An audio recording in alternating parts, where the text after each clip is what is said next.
welcome to Atlanta Mix 108. Up next is Author Talk with your host, M.L.Ruscsak.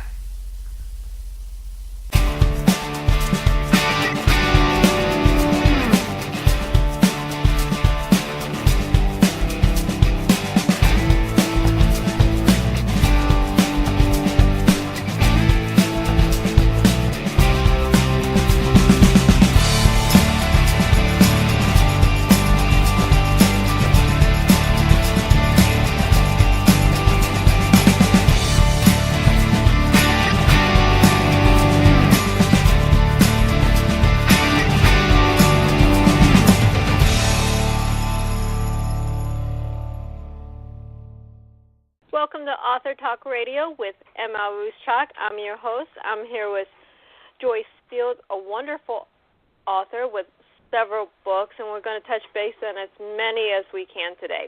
Hello, Joyce. How are you doing today? I'm doing fine, Melissa. How about you? Oh, I'm doing great. I'm loving this weather right now. So. Well, it's a little bit too hot for me. Well, we're in different time zones. Yeah, it's 93 right now, I think it's at. We're about 83, I think. So. Yeah, about 10 degrees makes a big difference. Yes, it does. Especially when you get into the health problems and stuff like that. 10 degrees is a lot. Yeah. But let's get into some of your books here. You have The Limitless Golden Rule, 21 ways to use the golden rule in your life. Let's go ahead and start there. Okay. Can you tell us a little bit about the book? Well, I wrote the book in October or November of 2016. And I wrote it because I just see so much meanness in this world that if we would revive the golden rule and implement it in our lives, there would be less racism, less discrimination, less xenophobia, less everything ugly. Because the golden rule states, do unto others as you would have them do unto you. So if we would use that and treat people the way we would want to be treated, there would be less ugliness in this world.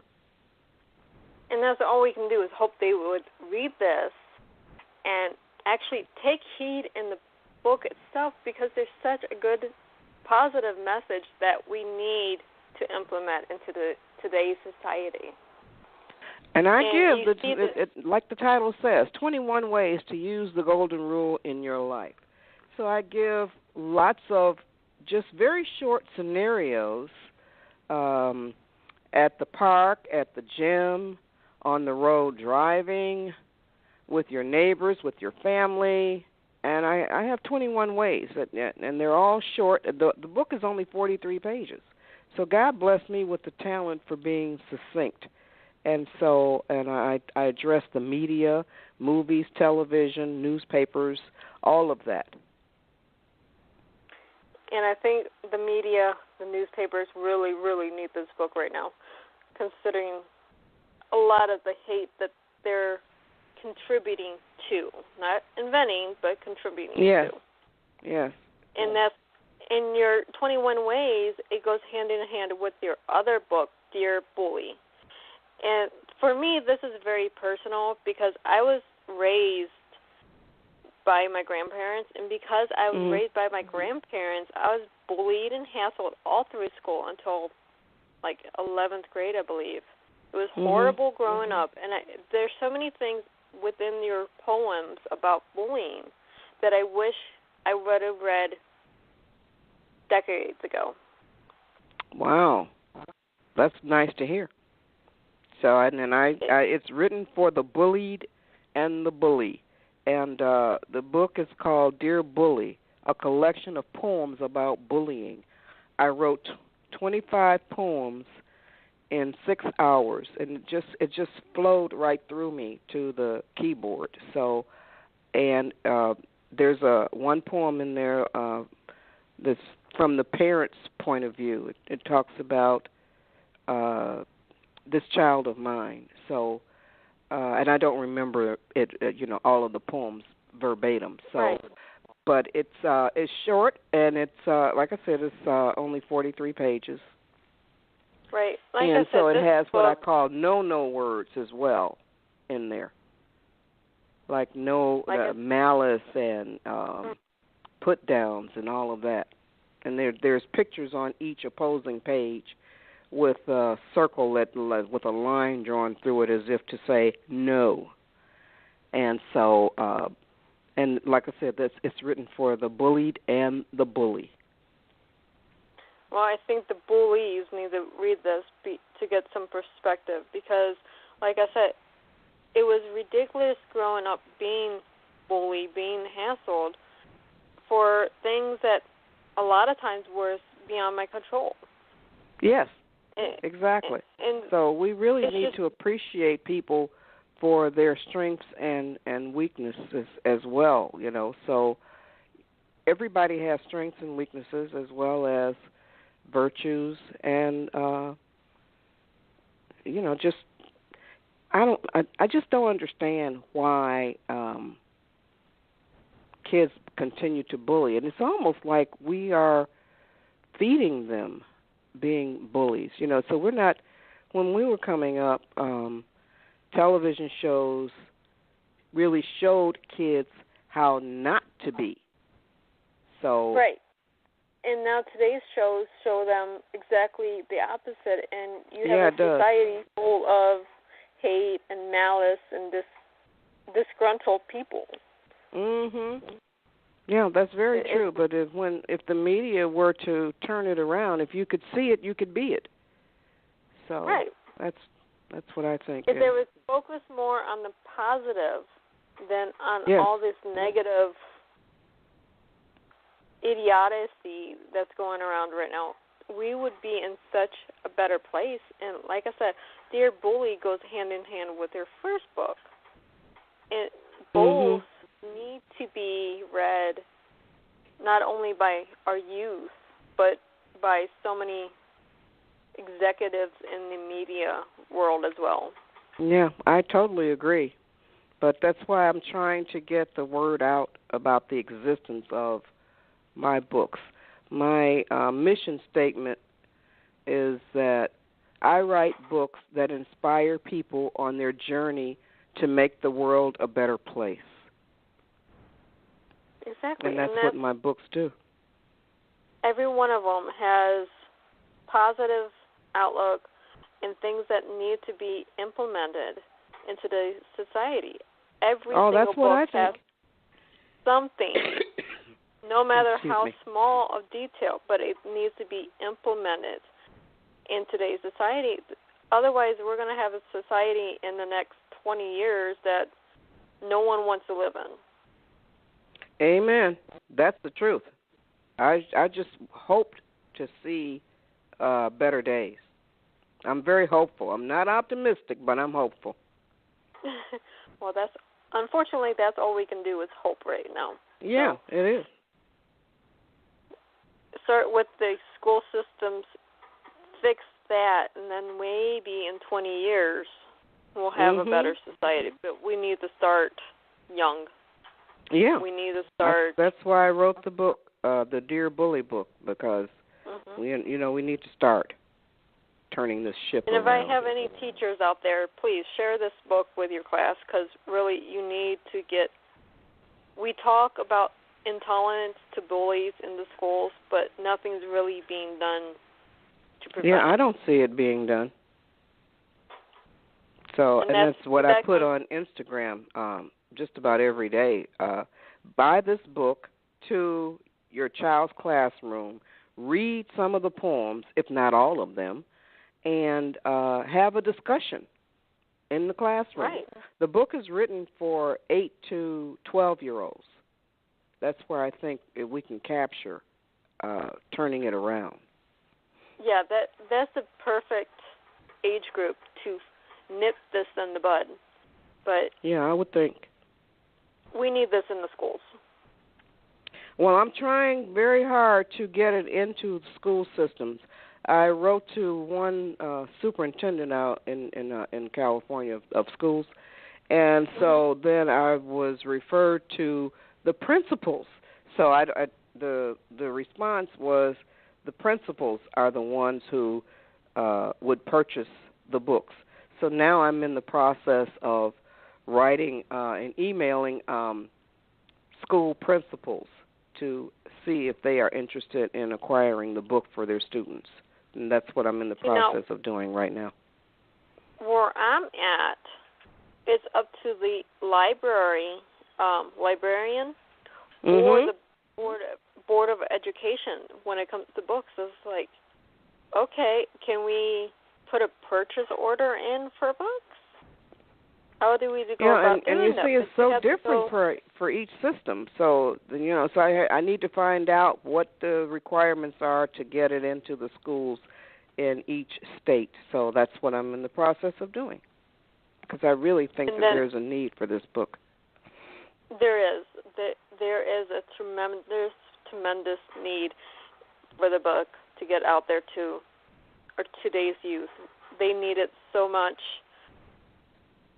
Unfortunately, I don't have a little one in that age group, but my daughter is a big advocate for anti-bullying as well. So. Oh, that's good. That's really good. Bless her heart, she's autistic, but she will stand up to anyone if she sees them doing wrong against another child. Oh, that's wonderful. So, good for her. Yes, she's my little Miss PR, I call her. But love her to death. Yeah. So would you like for me to read one of the poems from the book? Oh, please. Okay.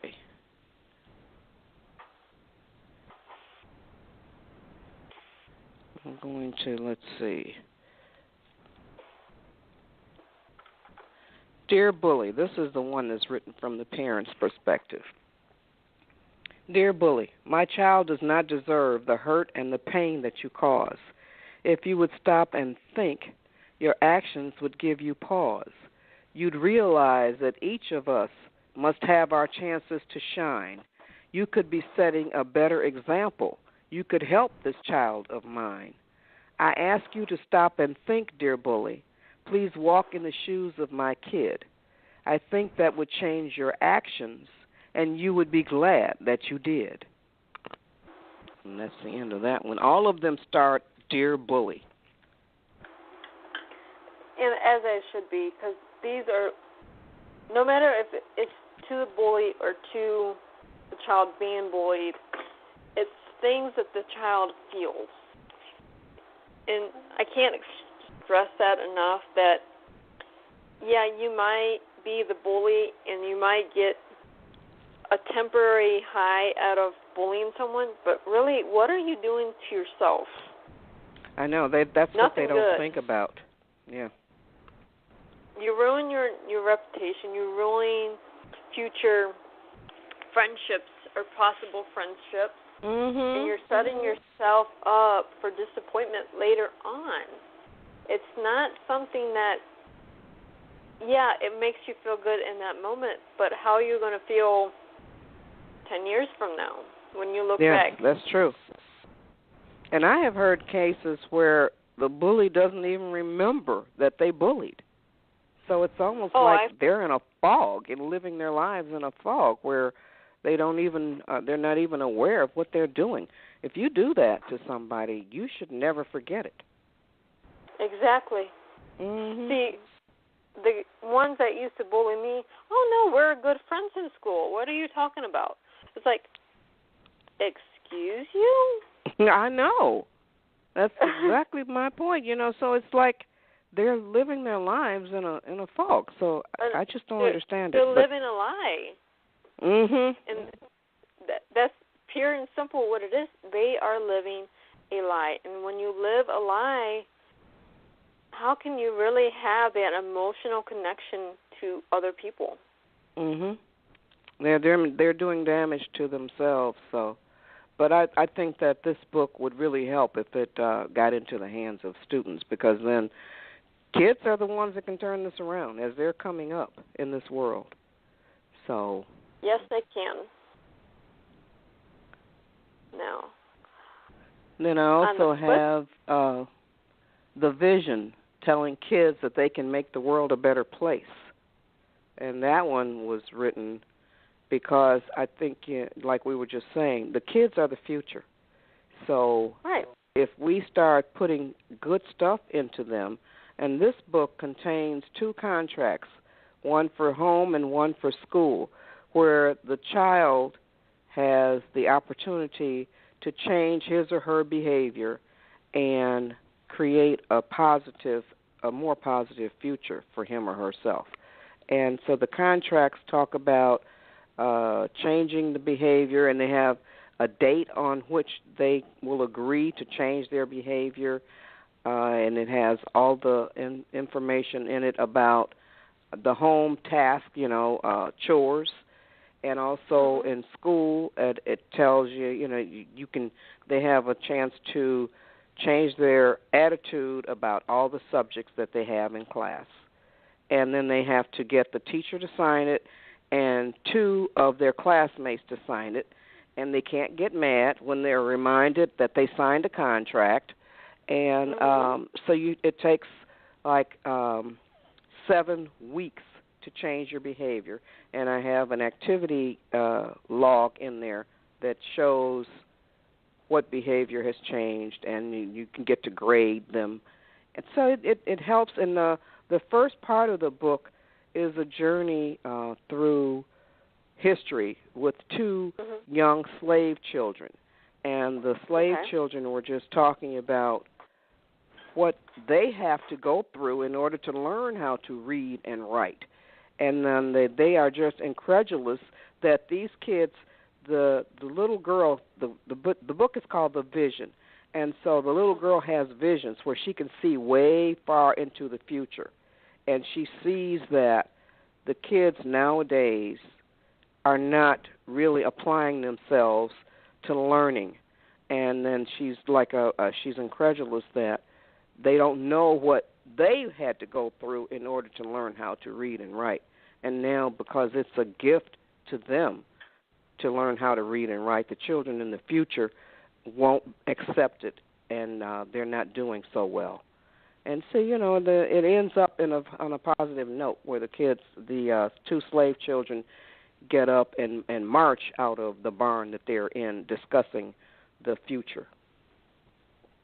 That's a very positive outlook. And I see this book not only for home use, but a lot of kids nowadays are in counseling for one thing or another, ADD, ADHD, autism, behavioral issues, what have you. And this goes on in all 50 states, but I think it could be a wonderful tool for counselors, childhood counselors, to implement this book in their teaching, in their things. It's not a large book, not by any means. It's made to help. It's 48 pages long. Yeah, it's only 48 pages. Like I said, God blessed me with the talent for being succinct. An attorney in the juvenile division of the state of Michigan, or the city of the county, Wayne County in Michigan, she wrote one of the forwards for the book. I have 2 forwards in the book. And she states that this book, The Vision, should be a part of a required reading for all the kids in the school systems and in the juvenile court system.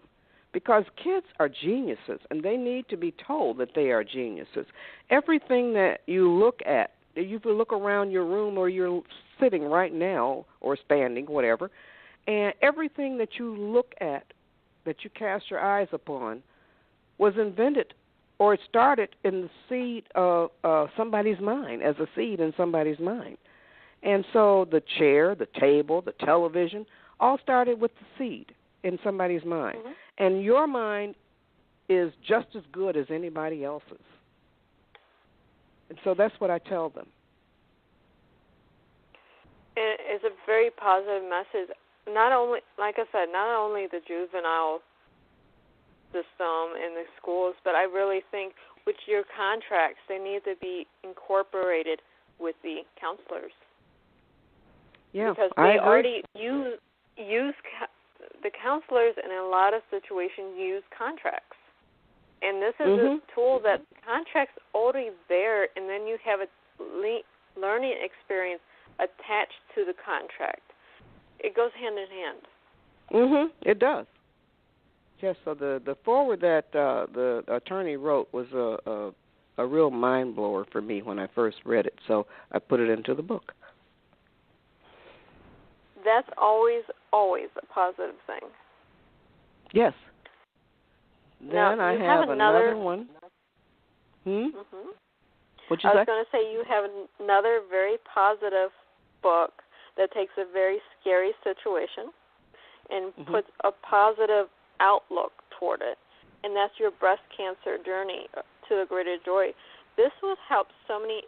We've been talking about children, but this one is for mostly the adult women who go through this. It's very scary. You have machines that you don't know what they are. You have people telling you these big, long words that are really simple. And you wrote the book, and it takes the fear out of it. You connect to other women. Hey, you're not alone. And that's why I wrote it. The title is A Breast Cancer Journey to Greater Joy. And the subtitle is Taking the Fear and Mystery Out of a Breast Cancer Diagnosis. Breast cancer does not have to be a terminal disease, but the way that it's looked at is so scary. But, yeah, you take this. It doesn't have to be terminal no more. Back in the 40s or so, it was a terminal illness, and then it evolved. It's no longer terminal. It's curable. It's treatable. Yes. And we don't have to be afraid of it. I was not afraid. And this book is only 60 pages long. Excuse me. This is something that needs to be in the doctor's offices for women. You sit there in the doctor's office. What are you going to do for a half hour while you wait for the doctor? Read. Especially if it's something that says, hey, I've gone through this. I understand where you're going, what you're thinking, how you're feeling, and here's what's going on. It takes 2 minutes to read this, but it connects you to each other and helps you. Yeah, and that's exactly what my plan and hope was, my goal was. So while I was going through it, I was posting on my blog. I have a blog that I have over 800 posts, and they're very inspiring, motivational posts. And some I wrote, some I I gave credit to the person who did write it, and so I lost my train of thought. I was getting ready to say I talked about how getting the diagnosis, and then I started to blogging. So I got my train of thought back. I started blogging. So the book really wrote itself. So I put all my blogs together from beginning when I got the diagnosis. But again, like I said, I was not scared. I just wanted it out of me. I had surgery for the lumpectomy. That was a lumpectomy surgery that I had. And I had radiation. I did not have chemo. But I finished my last radiation treatment on 11/11/11 at 11 a.m. So I attached, I'm not really into numbers, but the numerology, I do believe that numbers signify positive or negative kinds of vibrations. And so I'm really proud of the fact that I had my last radiation treatment on 11/11/11 at 11 a.m. Well, we regret that not only you did that, but you're still here, you're healthy, and you're able to talk about this and get this message out to all the women out there that are facing this right now, or who maybe already have faced it and just want a different perspective on it. That's exactly the reason why I wrote the book, to give you a different perspective, a different way of thinking about the whole process. You know, we're all going to go through trauma and health issues at some point or another if you live. So that's why I wrote this one. So all of my books are inspirational, and they will motivate you to change the way you look at things, or at least to consider looking at it another way. Now, before we go, there is another book. It has a catchy title. It's called The Best Way to Keep a Man is to Let Him Go. Ladies under the age of 30, listen to this, please, because I see them more with the younger girls that need this advice than I do with the older, mature women. Mm-hmm. But can you tell us about this book, please? Definitely.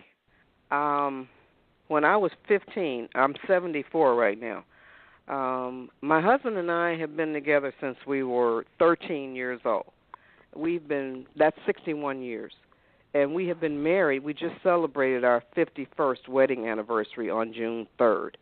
When I was 15 years old, pardon me? I said congratulations. Thank you. When I was 15, my late mother-in-law told me the best way to keep a man is to let him go. I didn't write the book until I was in my 60s. That's almost 50 years later.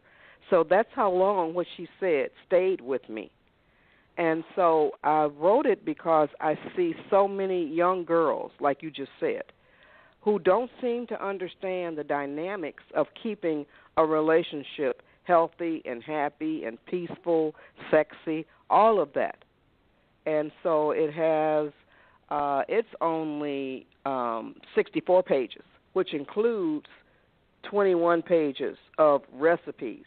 The last chapter in the book is entitled, The Way to a Man's Heart is Through His Stomach.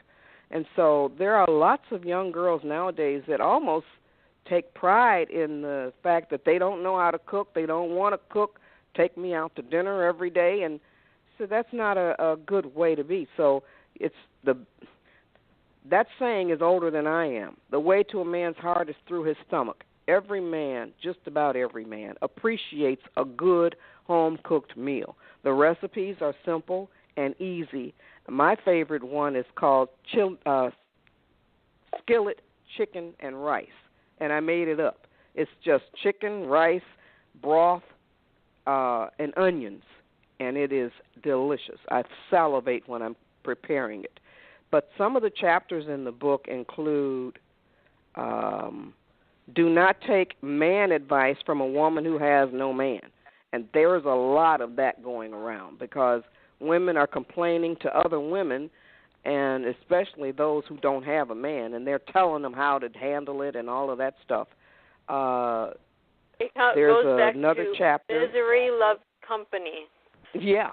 And see, as soon as you let him go, then they'll take him. But it's not let him go. It doesn't mean put him out or quit him. It means be secure enough within yourself that you don't worry about where he is when he's not with you. A lot of these girls nowadays want to text him, call him, find out where he is, what time he's coming back, and all of that. You know, you don't do that. Yeah, what you wearing today? How many bites of whatever did you eat? And it gets to a point where it's beyond ridiculous. Just because we have the cell phones, just because we have the text messages, does not mean you need to sit there and text every 2 seconds. Yeah. You both need space. You both need to be secure enough in your relationships that you don't have to text every 2 seconds. But I state one of the observations that I have made over 61 years of being with the same man, is 80% of the success of a relationship rests on the shoulders of the woman. That's what I say. I have observed that. Because men are not born domesticated. We are, as females. We're ready to set up house. We play house all the time. And men don't have a yearning to be a husband, a father. So we have to be patient with them. So, that's what I have observed. I see that I'm not quite as mature as you are, but I have seen most of what you're talking about. Men seem to be, they want to appropriate the race or the human race, and that's basically it. They're not ready to set up house. They're not there to be nurturing, but that doesn't mean they can't be taught to be nurturing. They can't be taught to be a great husband or a loving father. They just need a little bit of time, and you take that diamond and you polish it right until it shines. I see it as an investment in your relationship, in yourself, but you need to give them, like you just said, you need to give them space because they're not born domesticated. We had bride dolls growing up, and only until recently did they have groom dolls. And we play house, and, we're ready we dream about our wedding day, the dress, the venue, everything. The flowers, and men the don't cake do that. We're going to have. No. No, they fantasize about how they want the girl to look on their arm. That's about their fantasy. They don't get into the family stuff. It's not until we take the time and invest the time that they even start to get polished and get ready to settle down. Yes. So this book explains the dynamics of that, so you got to modify the way you think. And that's the first chapter. Like I said, all your books have great advice in them. And unfortunately, I don't have time on the show to go into detail on every one of your fabulous books. But for those listeners that are out there, you can find all these books at goodshortbooks.com. They're all wrote by the fabulous Joyce Fields, and teachers, counselors, doctors who are out there. Pick these books up. You may find them for your clients, for your students, for your next-door neighbors even. But yeah, they make great gifts as well. So, and they're only $7.99 to $12.99. I didn't try to break people's wallets, so. Yeah, that's never a good thing to buy a book that's going to break you. But at the same time, these books aren't meant to break you in the wallet, but they are meant to break down barriers that we put up that we don't even know we're putting up. Yeah, that's true. Very good. Good point. Thank you very much. So, again, Joyce, thank you for being on my podcast. And thank you for the opportunity, Melissa. And I hope to speak to you again. Okay, good. Wonderful. Anytime you need a guest, give me a call. I will do that. Okay. And thank you. Everyone and all our listeners, happy reading. Bye. Bye.